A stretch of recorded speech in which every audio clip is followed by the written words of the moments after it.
Look at your calendar. It's April 2026, and the hip-hop world just woke up to a reality that feels like a glitch in the simulation. For nearly a decade, the narrative was set in stone. Pusha T was the surgical master of the pen, and Drake was the pop star, with a secret room full of ghostwriters. But today, that stone just shattered. We are witnessing the most delicious, ironic, and chaotic full-circle moment in the history of rap beef.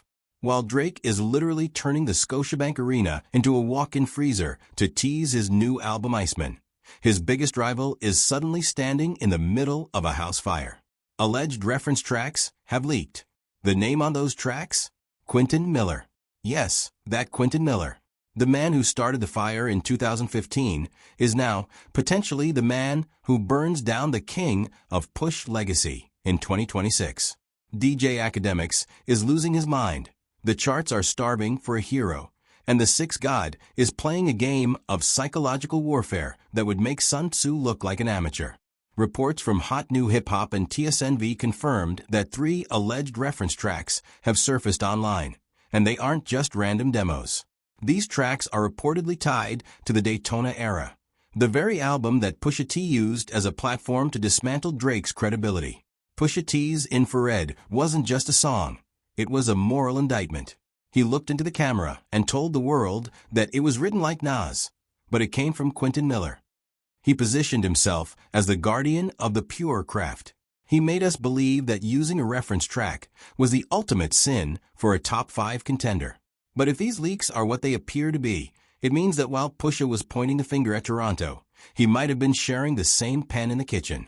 According to TSNV, these leaked tracks show Quentin Miller providing melodic structures and lyrical foundations for songs that eventually became part of the good music ecosystem. The rap purists are in shambles.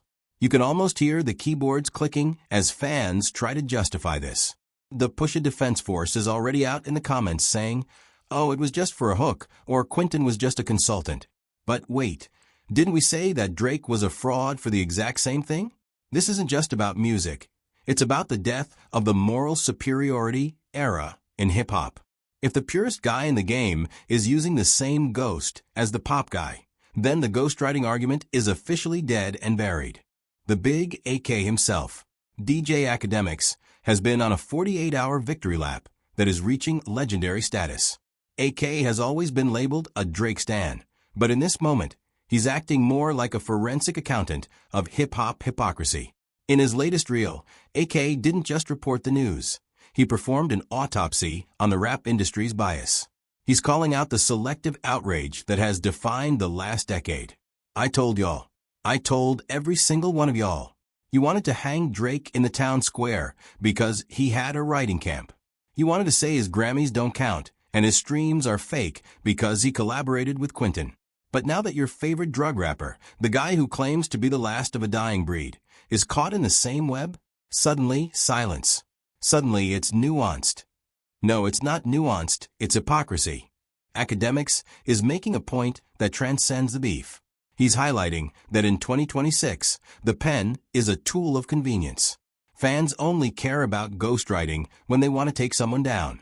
When it's someone they respect for their street cred, they look the other way. By amplifying these leaks, AK is successfully reframing the Drake versus Pusha T narrative. He's turning Drake from a cheater into a target of a double standard. This is a massive win for the OVO camp. For years, they've had to carry the Quentin Miller baggage. Now they can just point across the fence and say, "Your hero uses him too."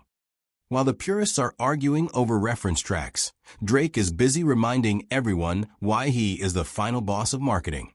If you were watching the Raptors game at Scotiabank Arena this week, you saw something that looked like it belonged in a Marvel movie. Drake's courtside seats were literally encased in massive, crystal-clear blocks of ice. No one sat there. This is the Iceman rollout.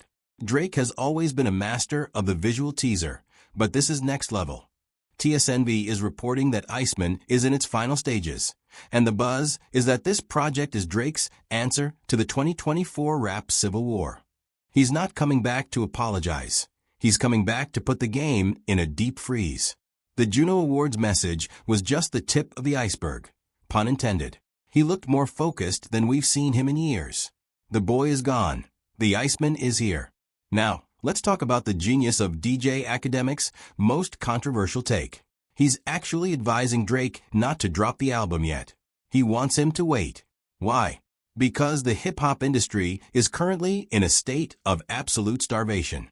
We are looking at a 9-month drought where hip-hop has struggled to maintain a presence in the Billboard Top 10. The genre that used to dominate the culture is feeling quiet. And in that silence, people are realizing something they hate to admit. They miss Drake. Academics argues that every day Drake doesn't drop, a hater converts into a fan. It's the villain's paradox. When the hero is gone, everything is great. But when the villain disappears, the world gets boring. Drake is benefiting from his cultural absence. By staying quiet while the Pusha T allegations leak, he's letting his enemies destroy themselves. He's letting the fans get hungry. He's positioning Iceman not as just another album, but as the return of the king, who has to save the genre from its own boredom.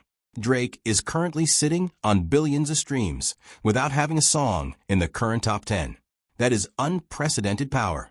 He is the only artist who can be the most relevant person in the room while being completely invisible. The starvation strategy is working. The internet is literally begging for Iceman just so they have something to talk about. We have to take a moment to talk about the man at the center of all this, Quentin Miller. In the history of hip-hop, is there anyone more influential yet more ghosted than QM? In 2015, he was the weapon used to humble the biggest artist in the world. In 2026, he's the evidence being used to expose the purest lyricist in the game. It's almost poetic. Quentin Miller has become the standard measure of hip-hop integrity. But here's the gossip, the inside baseball that people aren't talking about enough. How do these tracks keep leaking? Some to coincide with the Iceman rollout to neutralize any ghostwriting attacks before the album drops. If Drake is about to drop a classic, he wants to make sure but he doesn't write argument is already exhausted and proven to be a universal industry truth. It's mutually assured destruction. If everyone is using Quentin, then no one can complain about Quentin. We're hearing rumors of high-level features that will shock the system. Think about the irony. What if Drake puts Quentin Miller on the album? What if he embraces the collaboration and turns it into a victory lap? That would be the ultimate chess move to end the debate forever. The summer/fall 2026 window is going to be the most competitive time in music history. With Pusha T on the ropes and the industry starving for a hit, Drake isn't just coming for a #1 spot. He's coming to reclaim the throne that he never actually left. Let's wrap this up with the big picture. Since 2018, Pusha T has held the crown as the man who won the war. He had the secret child, he had the ghostwriting allegations, and he had the purity of the craft.